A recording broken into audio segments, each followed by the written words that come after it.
इस ट्यूटोरियल में एक तो इस क्वेश्चन को हम दो डिफरेंट मेथड से सॉल्व करेंगे।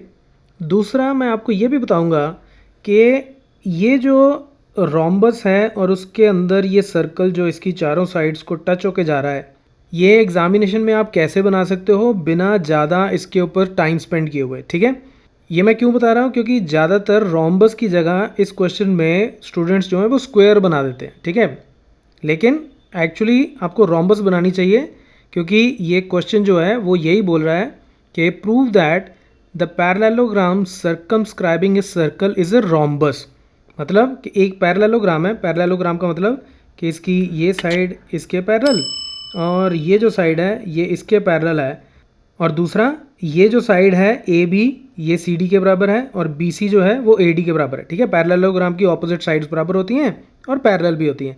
तो हमें ये प्रूव करना है कि अगर एक ऐसी पैरेललोग्राम जिसके अंदर एक ऐसा सर्कल हो जो इसकी चारों साइड्स को टच होके जाता हो, जैसे मान लो इसको बोल देता हूँ P, ये Q, ये पॉइंट R और ये S, तो इन चार पॉइंट्स पे टच होके जाता है, तो आप ये प्रूव करोगे ये रोम्बस है। रोम्बस का मतलब क्या है कि ये एक पैरेललोग्राम ही है लेकिन इसकी चारों साइड्स आपस में बराबर है। ज़रूरी नहीं है कि इसके एंगल्स जो हैं वो 90 डिग्री के हों, ठीक है, जैसे स्क्वायर में होता है, लेकिन ये ज़रूर है कि हमें ये प्रूव करना है कि इसकी चारों साइड्स बराबर है। देखो ऑपोजिट साइड्स तो पहले ही बराबर हैं, ए बी सी डी के बराबर, बी सी ए डी के बराबर। अगर मैं इस साइड को बी सी या ए डी के बराबर प्रूव कर दूं तो इसका मतलब चारों साइड्स बराबर हो जाएंगी और ये रोम्बस बन जाएगी। तो मुझे सिर्फ इतना ही प्रूव करना है। ठीक है, अब सबसे पहले मैं ये देखता हूँ कि मुझे गिवन क्या है।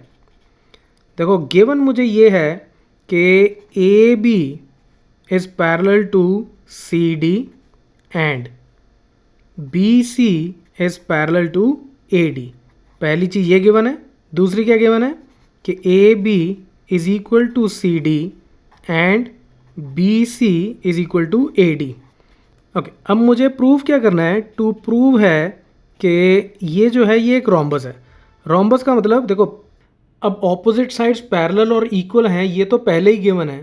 तो अगर मैं ये प्रूव कर दूं कि ए बी साइड जो है वो बी सी के बराबर है, ए बी बी सी के बराबर है, तो उतने में ही मेरा प्रूव हो जाएगा। या यूँ कह लो कि ए बी को बी सी के बराबर, बी सी को सी डी के बराबर और सी डी को ए डी के बराबर मैं प्रूव कर दूं, तो ये मुझे प्रूव करना है और उससे ये रोम्बस हो जाएगी। ठीक है, तो अब हम इसको प्रूव करना शुरू करते हैं और बड़ा ही सिंपल सा है। सबसे पहले आप एक थ्योरम रिकॉल करो कि मेरे पास कोई एक सर्कल और यहाँ कोई एक एक्सटर्नल पॉइंट, कहीं पे भी कोई एक एक्सटर्नल पॉइंट, वहाँ से अगर मैं दो टेंजेंट्स जो इसके ऊपर ड्रॉ कर सकता हूँ, अगर वो दो टेंजेंट्स मैं इस पर ड्रॉ कर दूँ इस पॉइंट से, तो इन दोनों टेंजेंट्स की लेंथ आपस में बराबर होती है। इस पॉइंट को अगर ए बोलूँ, इसको बी और इसको सी, तो ए बी और ए सी आपस में बराबर होंगे। ठीक है, अब यही कॉन्सेप्ट मैं यहाँ देखूँ अगर, तो ये ए पॉइंट, अब ए डी इस सर्कल के ऊपर क्या है, टेंजेंट, क्योंकि वो इसको सर्कल को एक पॉइंट पर टच होके जा रहा है। सिमिलरली ए बी ये भी इसके ऊपर क्या है, एक टेंजेंट, क्योंकि वो पी पॉइंट से इसको टच होके जा रहा है। तो यहाँ से ए एस, ये जो लेंथ ऑफ द टेंजेंट है, देखो लेंथ ऑफ द टेंजेंट होता है जिस पॉइंट से टेंजेंट स्टार्ट हो रहा है और ये जो पॉइंट ऑफ कांटेक्ट है, तो इसको हम बोलते हैं लेंथ ऑफ टेंजेंट। तो लेंथ ऑफ टेंजेंट यानी कि ए एस और ए पी ये बराबर होगा यूजिंग दिस कॉन्सेप्ट। ठीक है, तो मैं यहाँ पे अब लिख सकता हूँ फॉर पॉइंट ए, सिर्फ मैं पॉइंट ए के बारे में बात करूँ तो A S and A P are tangents to the circle. This implies A P is equal to A S. ठीक है, ये दोनों बराबर हो जाएंगी। क्यों? Length of tangents from an external point. ठीक है, तो वो हमेशा बराबर होती हैं। Length of tangents from a external point हमेशा बराबर होती है। ठीक है, इसको मैं बोल देता हूँ इक्वेशन नंबर 1। अब सिमिलरली बी पॉइंट से बी पी और बी क्यू ये दो टेंजेंट्स हैं, ये इसके बराबर हो गया था, ये जो है ये इसके बराबर हो जाएगा। सिमिलरली ये जो टेंजेंट है सी क्यू, ये सी आर इसके बराबर हो जाएगा, और यहाँ से ये जो डी आर है ये डी एस के बराबर हो जाएगा। तो इनको मैं क्विकली यहाँ पे लिख लेता हूँ। तो similarly B P is equal to B Q, ये बोल दो इक्वेशन नंबर 2। अब इन दोनों इक्वेशंस में आप एक बात नोटिस करना कि ए पी और बी पी मैंने दोनों में लेफ्ट हैंड साइड पर रखे हैं, क्योंकि आगे जाके मुझे इन दोनों को ऐड करना है सो दैट कि A P plus B P मुझे पूरी लाइन ए बी प्रोवाइड कर दे। ओके, मैं आगे जाके आपको बताऊंगा अभी कि मैंने ऐसा क्यों किया है। Next, C R is equal to C Q, इसको मैं बोल देता हूँ इक्वेशन नंबर 3। और लास्ट में ये जो डी आर है, D R is equal to D S, इसको मैं बोल देता हूँ इक्वेशन नंबर 4। और अब इन दोनों इक्वेशंस में भी सी आर और डी आर को मैंने लेफ्ट साइड में रखा है। तो अब मैं क्या करता हूँ, इन चारों इक्वेशंस को ऐड कर लेता हूँ। ठीक है, सो फ्रॉम इक्वेशन 1, 2, 3 एंड 4, तो इन सब की लेफ्ट हैंड साइड आपस में ऐड कर लो। तो ये थी A P plus B P plus C R plus D R is equal to क्या हो गया, राइट हैंड साइड ऐड कर लो तो ये हो गया A S plus B Q plus C Q plus D S. ठीक है, ये इतना हो गया। अब A P plus B P ये कितना है, A P plus B P, ये पूरा ए बी साइड बन गई। ठीक है, दिस इम्प्लाइज ये हो गया ए बी। और इसी के बारे में मैं आपसे पहले बात कर रहा था कि मैंने इन दोनों को लेफ्ट साइड में क्यों रखा है। C R plus D R, C R plus D R ये क्या बन गया, सी डी। ठीक है, is equal to A S plus D S, तो A S plus D S कितना हो गया मेरा, ए डी, तो यहाँ आ गया A D plus B Q plus C Q, तो B Q plus C Q ये मेरा कितना बन गया, बी सी। ठीक है, ये इतना आ गया। अब बहुत ही सिंपल है आगे। अब हमें ये पता है कि ए बी जो है वो सी डी के बराबर है और बी सी जो है वो ए डी के बराबर, ये साइड इसके बराबर है, ये साइड इसके बराबर है। तो इसका मतलब यहाँ पे मैं इसको लिख सकता हूँ कि A B plus A B, ठीक है, क्योंकि सी डी ए बी के बराबर है, इज इक्वल टू, इसको मैं लिख सकता हूँ ए डी प्लस ए डी, क्योंकि बी सी जो है वो ए डी के बराबर है। ये हमें गिवन है ऑलरेडी। क्यों, क्योंकि ये पैरेललोग्राम थी। ठीक है, ऑपोजिट साइड्स बराबर होती हैं। तो यहाँ से मेरे पास क्या आ गया, 2 times A B is equal to 2 times A D, तो ये 2 के साथ 2 कट गया, which implies A B is equal to A D. ठीक है, तो ए बी ए डी के बराबर आ गया, which implies A B which is already equal to C D, वो पहले से ही सी डी के बराबर है, ऑपोजिट साइड्स बराबर हैं। और ए बी अब ए डी के बराबर भी हो गया, और ए डी हमें पता है कि वो बी सी के बराबर भी है, तो चारों साइड्स बराबर हो गई। ठीक है, ऑल साइड्स आर इक्वल। ठीक है, तो इसका मतलब this implies opposite sides are parallel and all sides are equal. तो ये क्या होती है, जब ऑपोजिट साइड्स पैरेलल हों और सारी साइड्स इक्वल हों तो वो क्या बन जाती है, rhombus. So this implies A B C D is a rhombus, hence proved. तो ये तो हो गया इसका पहला प्रूफ। ठीक है, अब मैं इसका दूसरा प्रूफ करता हूँ। वो थोड़ा सा कॉम्प्लिकेटेड है। अगर आप इंटरेस्टेड हो मैथमेटिक्स में थोड़ा डीपली जाने के लिए तो आप इस ट्यूटोरियल को आगे देख लो, अदरवाइज़ आप इसको स्किप करके इसके थर्ड सेक्शन पे जा सकते हो, जिसमें मैं ये बताऊंगा कि इसको आपने बनाना कैसे। ठीक है, अब देखो सेकंड प्रूफ में हम क्या करते हैं कि ये जो सेंटर ऑफ द सर्कल है, ठीक है, इसको मैं क्या करता हूँ कि इसके साथ ज्वाइन कर देता हूँ, से डी के साथ ज्वाइन कर देता हूँ और फिर इधर से बी के साथ भी ज्वाइन कर देता हूँ। ठीक है, तो ये मैंने दोनों के साथ इसको ज्वाइन कर दिया। सिमिलरली मैं इसको इन दोनों के साथ भी ज्वाइन कर देता हूँ और ये मैंने इसके साथ और इसके साथ ज्वाइन कर दिया। ठीक है, मुझे नहीं पता कि ये स्ट्रेट लाइन बनती है कि नहीं बनती, हमें नहीं पता कि सेंटर ऑफ द सर्कल जो है वो वाकई ही इसके डायगोनल्स का भी मिड पॉइंट बनता है कि नहीं बनता। ठीक है, मैंने जस्ट ये किया कि सेंटर ऑफ सर्कल को चारों पॉइंट से ज्वाइन कर दिया। ठीक है, फेयर एनफ। अब मुझे ये भी पता है कि यहाँ से अगर मैं एस पॉइंट को ज्वाइन करूँ, सेंटर ऑफ द सर्कल को अगर एस से ज्वाइन करूँ, तो मुझे ये पता है कि एस पॉइंट पे ये 90 डिग्री का एंगल बनाएगा, क्योंकि ये टेंजेंट है और ये टेंजेंट के पॉइंट ऑफ कांटेक्ट से बनने वाला रेडियस, तो ये 90 डिग्री का एंगल बनाते हैं। ठीक है, इसका प्रूफ देखना हो थ्योरम का तो टॉप राइट कॉर्नर में मैं लिंक दे रहा हूँ, आप उसको देख सकते हो। सिमिलरली ये जो इधर वाली लाइन है, अगर मैं इसको ज्वाइन कर दूँ आर पॉइंट के साथ, तो ये आर पॉइंट के साथ इधर भी 90 डिग्री का एंगल बनाएगा तो ये भी 90 डिग्री एंगल होगा, ये भी सेम थ्योरम से हम प्रूव कर सकते हैं। ठीक है, ओके। अब देखो, अब मुझे ये ऑलरेडी पता है, मैं देखो इसका प्रूफ थोड़ा सा क्विकली कर रहा हूँ, मैं बहुत ज़्यादा डिटेल में नहीं लिखूँगा। ठीक है, अब मुझे ये तो पता है कि डी आर जो है वो ऑलरेडी डी एस के बराबर है। ठीक है, एक्सटर्नल पॉइंट से दो टेंजेंट्स ड्रॉ किए तो दोनों की लेंथ बराबर होगी। ठीक है, ये बात सही हो गई। अब अगर मैं ये प्रूव कर दूं कि ए एस और आर सी ये आपस में बराबर है, ठीक है, अगर मैं टू प्रूव में मान लो सिर्फ मैं इतना ही कर दूं कि ए एस जो है वो आर सी के बराबर है, या सी आर बोल लो। ठीक है, ये लेंथ अगर इसके बराबर हो गई तो इसका मतलब ये टोटल इसके बराबर हो जाएगी, क्योंकि इतना पार्ट तो पहले से ही बराबर है, ये पार्ट इसके बराबर है। तो अगर मैंने इसको इसके बराबर प्रूव कर दिया है तो इसका मतलब ये और ये आपस में बराबर हो जाएंगे। अब उसके लिए मुझे क्या करना चाहिए कि एक तो ये जो ट्रायंगल मेरी बनती है, ठीक है, ये मेरी ये जो ट्रायंगल बन रही है यहाँ पे, एक तो मैं ये ट्रायंगल लूँगा, ठीक है, और दूसरी ये जो मेरी ट्रायंगल बनती है, ये जो ट्रायंगल है, इस ट्रायंगल, इन दोनों ट्रायंगल्स को अगर मैं कॉन्ग्रुएंट प्रूव कर दूं तो ये साइड इसके बराबर आ जाएगी। ठीक है, ये बात भी सही हो गई।